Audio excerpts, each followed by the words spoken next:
So welcome to another demonstration video on tSNE as part of our course ST9 and Exploratory Data Analysis. T-distributed stochastic negative approach embedding, tSNE, focuses on preserving the local structure well, but doesn't preserve the global structure quite as well.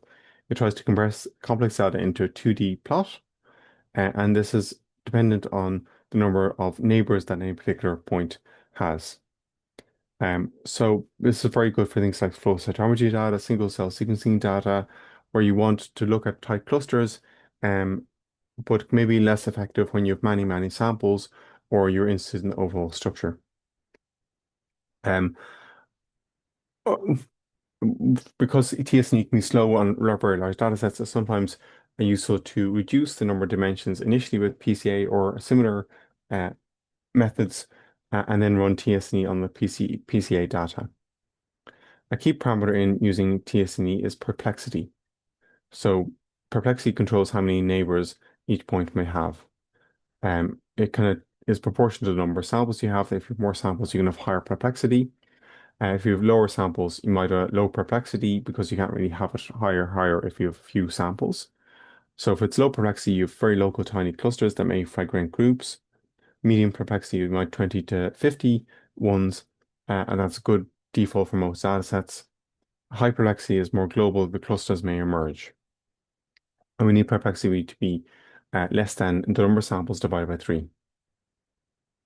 So what we can do is plot for different perplexity values, create a 2 by 2 plot where we loop through for our P is a value in the matrix, the vector above, 5, 16, 27, 38, using a fixed seed, or we're taking it as our transformed matrix from above, and we're running tNSE on that.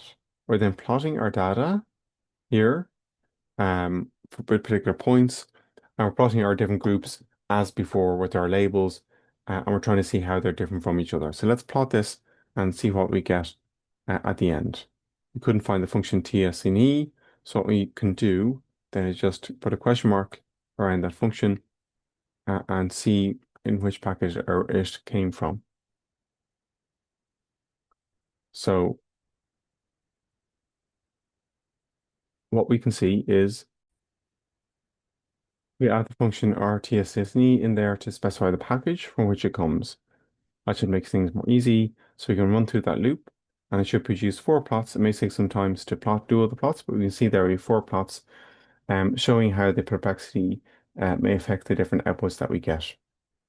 And what we can see is that the healthy ones get more clustered as you go through more closer together, as you get a higher perplexity, and the IBD and IBS ones tend to separate more as we get a higher perplexity. So you can see there's a clear pattern there.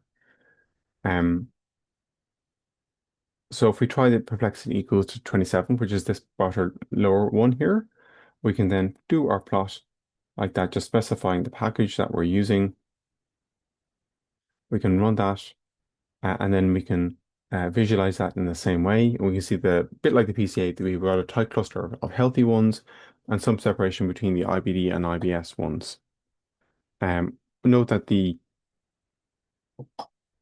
relative the local distances are meaningful in tSNE, but the global distances are not. So the ones down here in green, far away from the ones above, do not mean necessarily that they're very, very different from the ones above. Um, so that kind of concludes this short video on our tSNE.